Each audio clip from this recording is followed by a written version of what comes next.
Welcome to Murder by Nature, where we discuss true crime, mystery, disappearances, and unsolved cases. I'm Jazmin Hernandez, your host. I want to thank you guys for coming back and listening every week. I know I say that weekly, but it just amazes me how many people have listened to the first episode and continue to listen to every episode every week. There's so many people across the United States and other countries that I see pop up within the day that I release an episode. I know this one's going to be released a little bit after 9. I'm actually recording it at 9 today on Saturday because this case is a big one.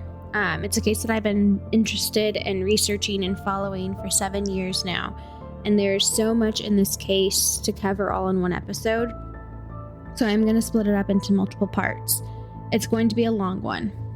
This case has some breaking news that just came out in the last few days, and I got a little emotional about that. But as I go through this case, I'm going to state the facts and keep it as unbiased as possible.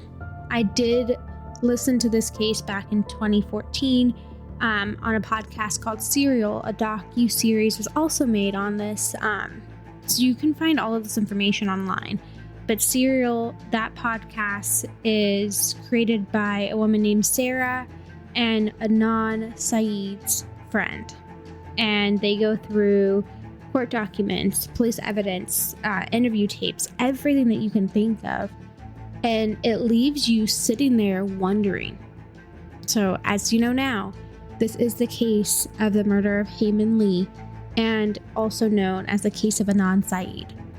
This case, it kind of rocked true crime. It was one of the first podcasts that came out about true crime and really got the entire world in an uproar of the information that's came out from this.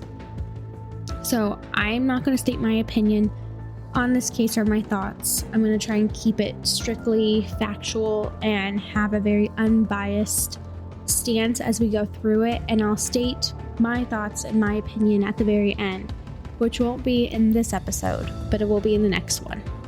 So as we jump into this case, please make sure that you're keeping an open mind. There's a lot of stuff going around this case with that breaking news that just came out. So we're going to see new updates happen, and I'll make sure to try and cover all of those.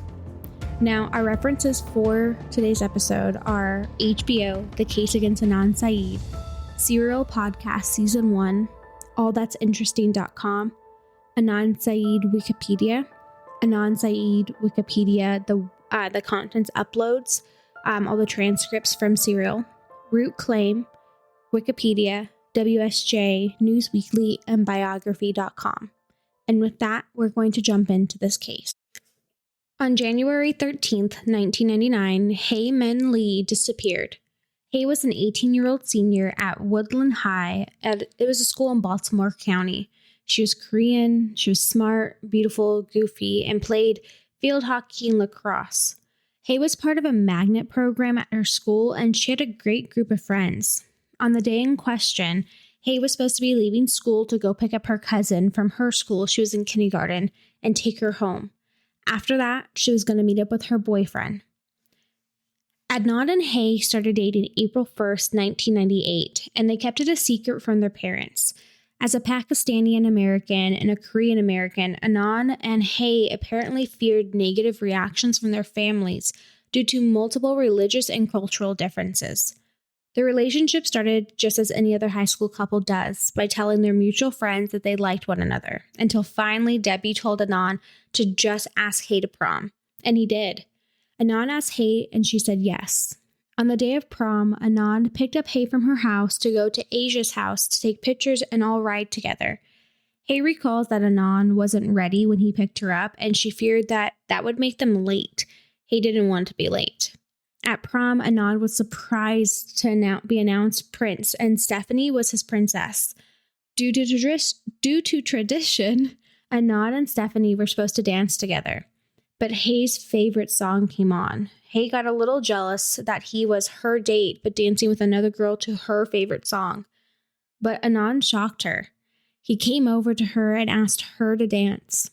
Hae wrote in her diary after prom, and it stated, "I swear, he's the sweetest guy. Let me tell you why." He was prom prince and Stephanie was prom princess. And traditionally, they're supposed to dance together to my song, Casey and JoJo All My Life. I tried to act natural and unjealous, but it did bother me. 10 seconds later, guess who's dancing with me and not Stephanie? Adnan.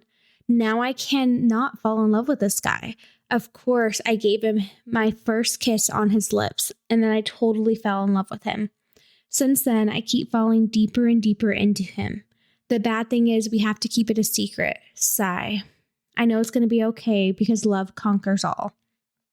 Now, the relationship started to bloom from then. As the relationship grew, Adnan and Hay had to be creative with the way that they spent time together. Remember, this was a secret. They had a whole system for this, though. One would page the other when the coast was clear. See, back then there wasn't cell phones, so they had little pagers. And I've had to learn how a pager worked because I obviously didn't have a pager or a cell phone back then. Then what would happen is after the other one would page that the coast was clear, that person would call some 800 service number like the weather or the time, and then the other one would call in so the phone didn't actually ring. It would come through call waiting. And that way their parents would never know that the phone rang or that they were on the phone with someone else. Now, being 17, 18 years old, they would also hang out late at Best Buy to hook up. And some nights they would tell their parents that they were staying with friends and get a hotel room to stay the night together. Now, Anand's mother started to become a little suspicious of where Anand was going and started listening in on his phone calls. And that's when she found out that Anand was dating. She immediately told her husband, who didn't believe her. See, Anand had really, really good grades. He was a good student, and his dad couldn't believe that he could have a girlfriend and be having good grades. It didn't seem plausible to him. So he kept blowing it off and blowing it off. Now, during their relationship, Adnan had to go to a conference in Texas with his dad, and in Hay's diary, she wrote about this. I like him. No, I love him. This was dated May 15th. It's just all the things that stand in the middle. His religion and Muslim customs are the main things. It irks me to know that I'm against his religion. He called me the devil a few times. I know he's only joking, but it's somewhat true. And then from this, it goes to July when Adnan went to that Islamic conference in Texas with his dad. This is the most distress that Hay gets on this topic. And it's a little sad because I will say when you look through this, Adnan didn't see himself like this. He didn't see that he was very religious. He was drinking, he was smoking, he was hanging out with girls, he was having sex, and he's been doing this since he was 14 years old. So to him, to see this perspective of him was a little weird. And it says, I keep crying over the phone because I miss him so much. He told me that his religion means life to him. He tried to remain faithful to Muslim all of his life, but he fell in love with me, which is a great sin. He told me that there's no way he'll ever leave me because he can't imagine a life without me. Then he said that one day he'll have to choose between me and his religion. I love him so much, and when that comes to choosing, I'm going to let him go his way. I hate the fact that I'm the cause of his sin. He said that I shouldn't feel like I'm pulling him away from his religion, but hello, that's exactly what I'm doing. Now, Hay started to get frustrated with their relationship around homecoming. She wanted a boyfriend that she can spend time with and be around their family. And with Anand's family, that would never go. He wasn't supposed to be dating at his age, and he wasn't supposed to be dating outside of his religion. And when it came all crashing down, was at the homecoming dance. Anand and Hay went together, but Anand's parents showed up, and they weren't very happy. They pulled Adnan out, and it's played that this big dramatic thing, but in a phone call that he had that night with a friend, he was laughing about it. He said that they showed up and ripped him out of the dance. But on Hay's perspective, she got super frustrated. She left, and she was really annoyed with Adnan in the following days. And that followed because she didn't want to be with him anymore. She said with everything going on, she felt like she was losing herself and losing who she was. And she felt like everything she was doing was for Adnan, and that he was possessive over her and her space. Friends say that this is one of the many breakups that they would have over the course of their relationship until their final split in December of 1998. It was only complicated further when Adnan found out that Hay was actually dating another man named Don. And there's a little bit of overlapping in their relationship. Hay wrote in her diary at the end of the relationship and the beginning of Dawn, This was on November 4th, and she wrote, "Who would have thought we would end like this? Who would have imagined the amount of pain that comes with a broken heart? I know I'm doing the right thing, call me selfish, but this pain is way less than it would be if we stayed together." But then again, they got back together. They reunited because exactly 1 month later, on December 3rd, she was full of happiness and love for Adnan again. "This feels so real, so loving, and ever so amazing. I can't be any happier, but yet I keep being happier." But then 3 days later, on December 6th, "What's the matter with me? Sometimes I close my eyes, I see my baby, but I keep thinking of someone else, Dawn. Dawn has blue eyes and blonde hair, a Camaro, and I really, really like him." For the next couple of days, she's racked with guilt and confusion over what to do. At one point, she writes Adnan's name in a giant letter block made out of tiny little Adnans, and then underneath that, she does the same for Dawn. Giant letters made up of Dawn, and on another page, she writes Dawn's name 127 times. It's not clear from the diary when she was finally over Adnan, but it's certain that by around the Christmas time, they officially split up. They were no longer together. On New Year's Eve, Hay had her first official date with Dawn, and they started going out. Hay was head over heels, and Anisha, which is one of Hay's best friends, remembers that they went on a double date 2 Fridays, and then they went and saw the movie Shakespeare in Love. Now, one of the big things within this is everyone says that Adnan was jealous and upset and frustrated with the fact that they broke up, but one of their teachers, Donna, said that she taught Adnan and Hay. She taught AP psychology, and she had known them both since they were freshmen. See, they were in a magnet program together, which was made up of about 30 kids. And in that program, they all do the same classes, the same everything. So they're constantly together. And at her job, she worked at a high school, so she saw a lot of breakups. When they had broken up, it had been like a month or more, but Adnan was dating multiple girls. She says, I can tell you some of the girls he was dating. He wasn't upset, and Hay breaking up with him, she was dating someone else. But he was dating a girl named Angie in Philly, and that he went to go see her and this girl. I guess he was a player. He had a lot of girls. He was talking to multiple ones. But Angie, she confirmed. It was a couple visits. They made out. Nothing too serious. On New Year's Eve, Adnan met up with another girl, Anisha, from Silver Springs, Maryland.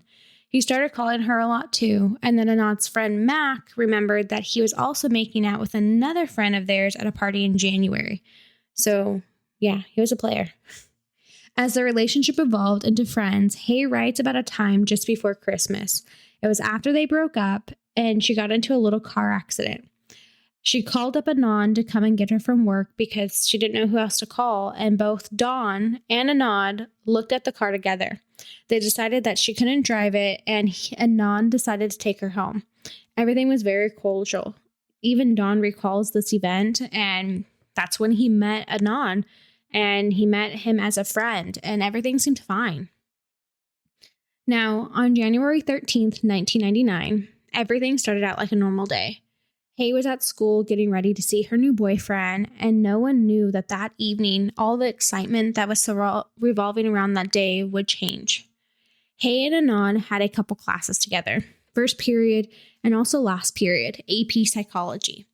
That's when Aisha last saw Hay at the end of psychology. She was talking to Adnan, and then their friend Debbie remembers seeing Hay go to her car. She told Tebby that she had to go get her cousin from school, and then she was going to go see Dawn at the mall. See, one of their other friends ran a little concession stand right outside the gym, and Hay would go by every day to get the same thing, a very fine apple juice and hot fries. On that day, she drove up in front of the gym where the concession stand was and left her car running. She got all of her snacks that she wanted, and then she went on her way. Now, when people ask this friend if she saw anyone with Hay, she says no, she was by herself. See, the team had a wrestling match that day, and Hay was their manager, but she never showed back up to go to that event with them. At 3:30 p.m., Hay's cousin's school calls the Lee residence. They let her know that no one picked up her cousin from school. Hay's family thought that was strange because that was Hay's job. That's what she did every day. And her family started to page her with no response. Hay's brother remembers calling her friends to see if any one of them was with Hay, but he had no luck. Now, as 6 p.m. rolled around, they called the police to the Lee residence. They searched her room for any information that might lead them to her, and when they opened up her diary, they found a number written down. It belonged to Adnan. Adnan told investigators that he called Hay that night before because he got a new phone, and he was the one in their group that had a phone, so he was all excited about it, and he wanted her to have his new number. Adnan remembers that all he can think of when he got the call from the police was, oh no, Hay's mom is going to be so upset because now the police was involved. He didn't know where she was, but he was just thinking she's going to be in big trouble. As the night grew, Baltimore got hit with a massive ice storm, and school was canceled for the next 2 days. Due to this, no one ever knew if Hay got back home, if she was safe. They didn't have any update. They kind of just let it be. Because with the ice storm, the electricity was knocked out all across town. 2 days after Hay disappeared, Krista, one of their best friends, had her 18th birthday party. See, Hay was super excited about this, and she wanted to celebrate her day, and Krista invited the entire class. And it said that everyone's like, oh, Hay's going to be there, no worries. Maybe she was just with her boyfriend. Maybe she didn't want to get in trouble. There were so many things that they thought, never that something was wrong. Now, as the party comes along, Jay, Stephanie, and Anand show up together. But the mood was a tad gloom. See, everyone was having a good time, but as the night went on, there was still no sign of Hay. And that's when things started to really set in that something wasn't right. As time went on with no trace of Hay, the town started to worry. One of the teachers at the school was asked by police to talk to Hay's friends to see if anyone knew where she might have been. Now, this teacher was a younger teacher, and the kids talked to her really well. Her name was Holly, and it is said that Holly took down a bunch of questions, and she passed them out to all the girls. There were questions about where her and Adnan may have been, where she may have gone, if her and Adnan had any secret places. Most of her questions were focused around Adnan because she didn't realize that they weren't together anymore. Now, they had these agendas, and they had to go to the bathroom. Like if they had to go to the bathroom, they had to use the agenda. And it is said that Adnan needed to go to the bathroom really bad when they came back to school, and he didn't have his agenda. So he asked one of their friends to borrow it, and that's when he found all the questions. He did confront Holly on this, but not in a way that was rude or angry. It was just hey, can you not put these on paper and ask people, because I don't want things going back to my family. They don't know that I was in a relationship with Hay. And even then, there was no luck that came from that. No one knew anything. The investigation started out a little slow. And there's a few reasons why. Hay was 18 years old.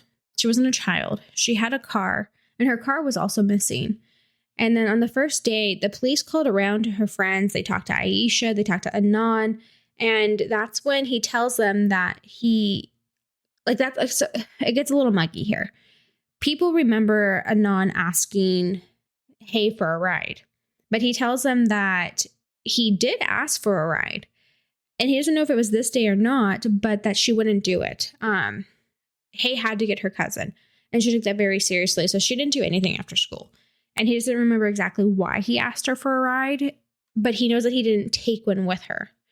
The next day, they called hospitals, hotels, motels. They even checked the area around the high school parking lot where she was last seen. That first day, they also called her new boyfriend, Don. They checked the area around his house, which was in another county northeast of Baltimore, and then they checked his alibi. He said that he was at a LensCrafters store when Hay went missing, and the manager also corroborates that story. He wasn't at the one where Hay worked. He was at a different one. On February 6th, they do an awful, forbidding thing that is necessary, I guess. They have a bunch of dogs smell Hay's stuff, and they check the wooded areas and fields around Woodland High School. They used Hay's curling iron for the scent. On February 8th, they make a report that says that they're going to check Hay's computer, her AOL account, and her emails to see if there's any clues. But nothing came up. They wanted to see if maybe she was talking to someone and she ended up going to go see them. They thought it would give them answers. But on February 9th, their search stops. February 9th, 1999, a maintenance worker, Alonzo Sellers, claimed that he was drinking a 22-ounce can of Budweiser while walking back to work when he made a pit stop. I walked around the bushes and everything, and I got back all the way there. And as I was getting ready to urinate, I looked down and I seen something that looked like hair. It was covered by dirt, and I looked real good again, and that's when I saw something that looked like a foot. Sellers calls the police and tells them he found a body. When the police arrived, they were able to confirm that it was Hae Min Lee.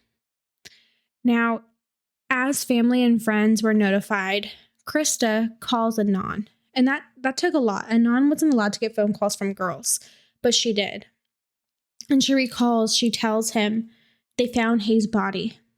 And she said that the phone just went silent. You would have been able to hear a pin drop. And then Adnan just asked her, "Is Aisha home?" He says, "Tell Aisha I'm coming over." And he makes his way there. When everyone's gathering around, Aisha is in disbelief. Adnan's in disbelief. Everyone is just a mess.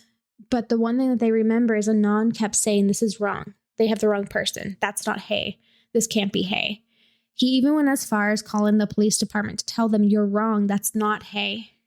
The only way that people are able to describe the way he was feeling was he was emotional. He was a mess. He didn't know what to do, and they've never seen him like that. Now, as one case would, the police are suspicious of Mr. Sellers.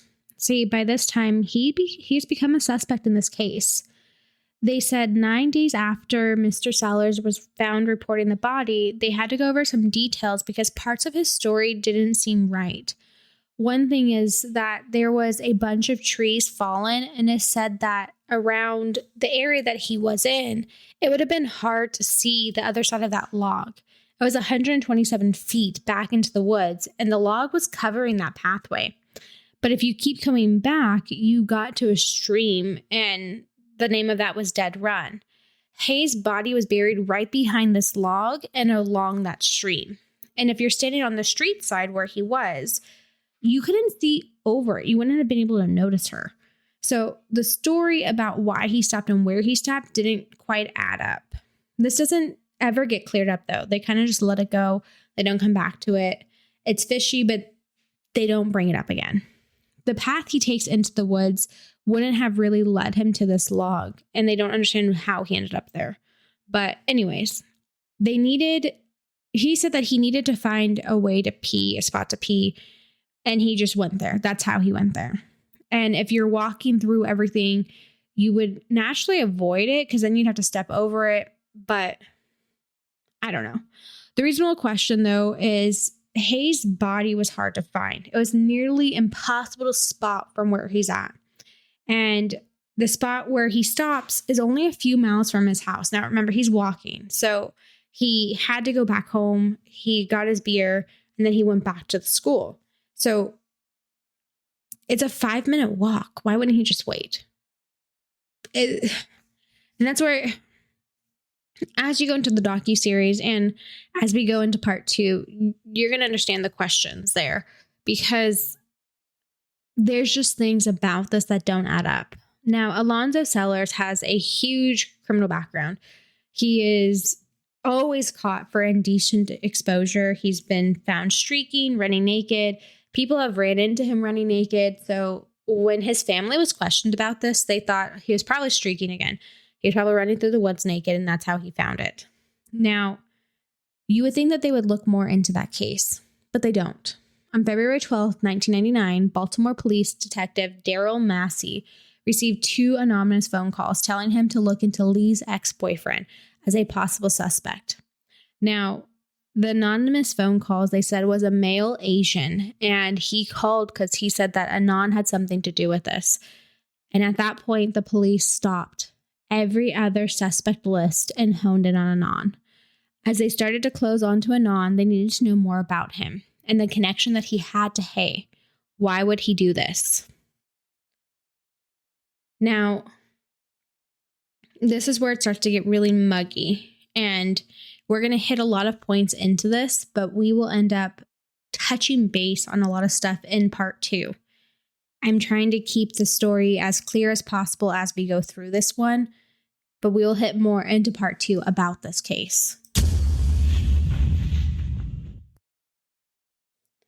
Jay and Adnan had gone to school together since middle school and had a friendship on and off. They would hang out, smoke weed, but then they weren't super close. But Jay would end up being the star of this shocking trial. Jay met with Baltimore Police Department numerous times to explain the events of the day that Hay went missing. The only issue was that Jay's story continuously changed depending on who he was talking to.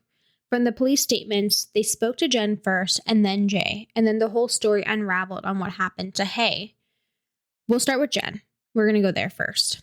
Jen and other friends' stories slightly vary from Jay's, and in the HBO docu-series definitely get debunked. So listen to this and then you'll hear that. On the 26th of February, the cops had gone to find Jen at her house. They explained that they would like her to come downtown to talk, and Jen was thoroughly like, no thanks. She said she can't right now, she's busy, but maybe later. Now, the police talked to Jen, and when Jen talks to them, she goes directly to Jay. He was at work, and Jen says, he told me to go down there and tell them what I know. Tell them enough to keep me out of trouble, and tell them to see Jay. Send them his way. So the next day, Jen goes down to talk to the cops, and she lies to them. She says she doesn't know anything. I've seen the detective's notes from that interview, and they're remarkably uninteresting. She just keeps saying, I don't know, maybe, I don't really know, I wasn't really involved, I have no idea. The transcript is all online. You can look at it, and it's also in the HBO docu-series. The next day, she goes back to the detectives, and she's asked why she goes back, and she says because she lied and she was scared. So this time, she has her attorney and her mom, and she tells the police what she knows. From Jen's point of view, on January 13th, 1999, Jen told police that Jay was at her house playing video games and that he had a cell phone with him, which was unusual for Jay. He got a call around 3:30 and he left. He didn't say where he was going or what he was doing, he just left.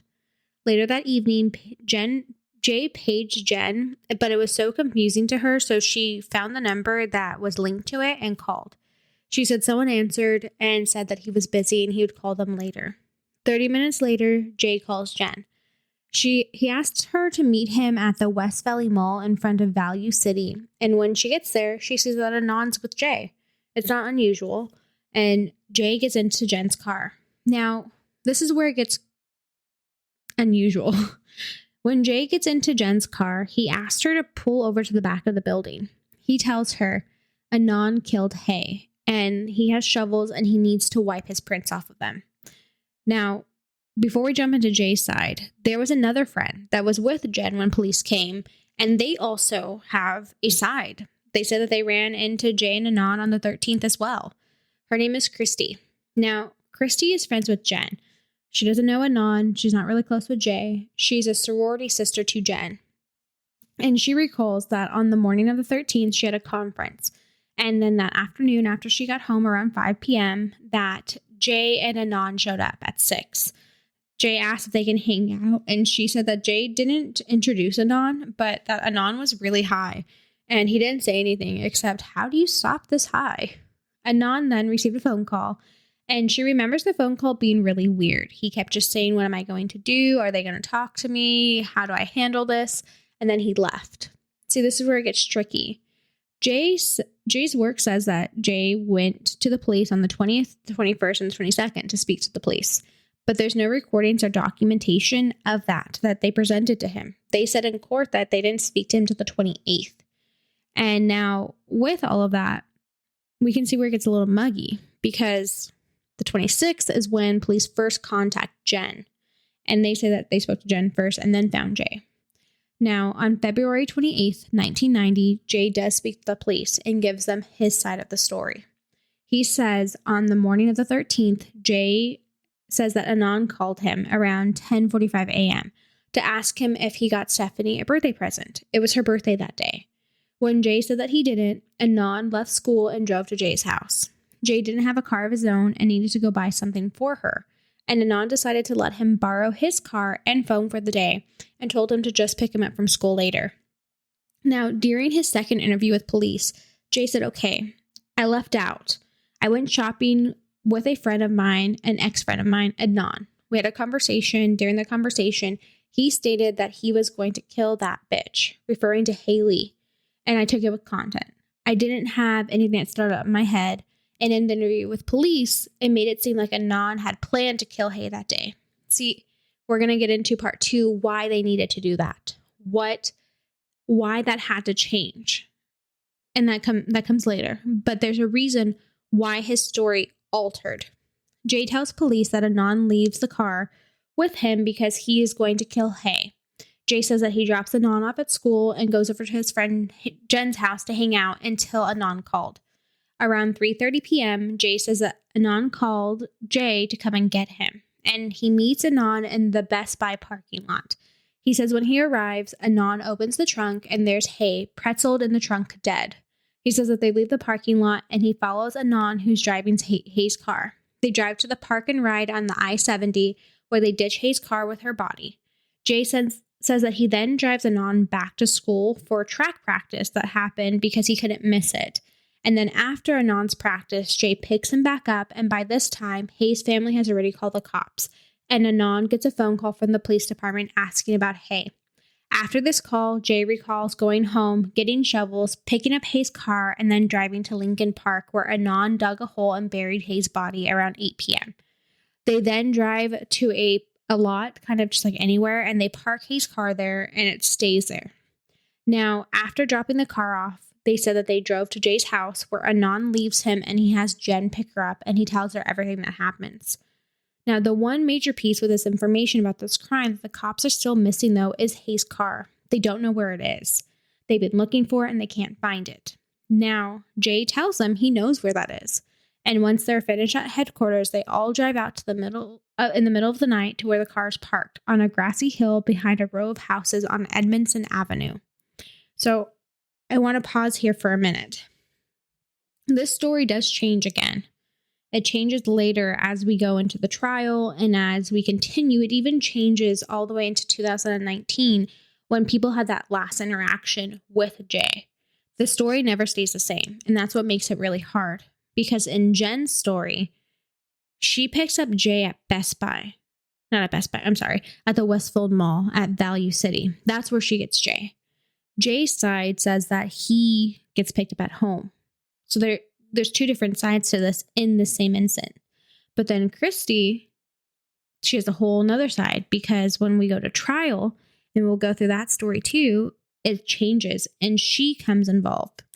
So that is the first story that kind of came out. You're going to hear the multiple ones, and then we're going to tell you why that instant of Adnan saying that he was going to kill Hay, and that's why he had the car, why that comes into play later in part 2.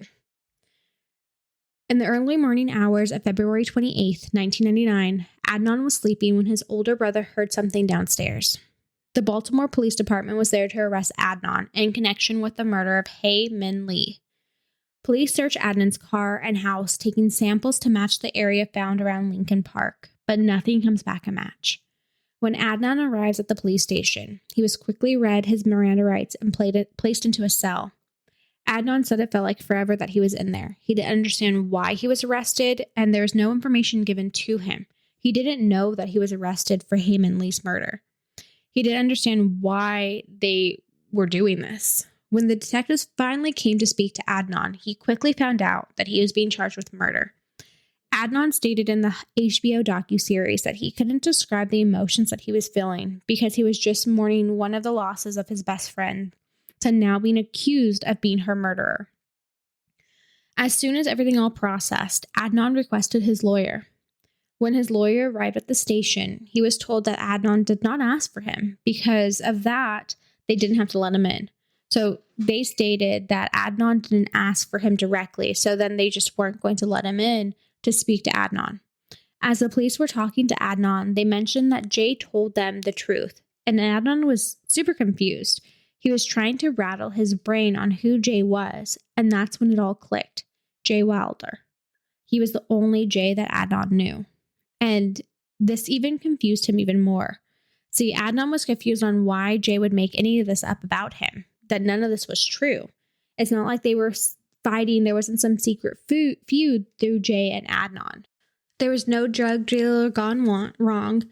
No one had bad-mouthed either or stolen the other's girlfriend. Adnan said, yeah, we smoked weed together, but we weren't close.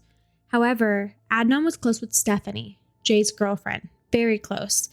And Adnan says that the only thing he can think of now was that may have turned Jay against him. Stephanie was smart. She was the top athlete at the school. She was beautiful by any standard. She looked like a model. She came from a family of overachievers who didn't approve of Jay, but had no problem with Adnan. So maybe Stephanie's relationship with Adnan, how affectionate they were, the constant talking on the phone, the prom prince and princess stuff, maybe that's what pushed Jay to do this. Now that brings us to the end of this series. There is going to be a second part next week, and there may be a third depending on how long that one gets. I'm trying to keep these episodes under at least an hour. I think we're about to hit 45 minutes right now. So with that, you will get the second part of this story next Saturday. As always, thank you for listening to Murder by Nature. If you enjoyed our show, please rate us and review us on Apple Podcasts, Spotify, or any streaming platform that you're currently on. And be sure to come back next Saturday for that new episode. Until then, I am your host, Jazmin Hernandez. Don't forget to stay safe. Don't get murdered or murder people, you lovely humans. Have a wonderful Saturday.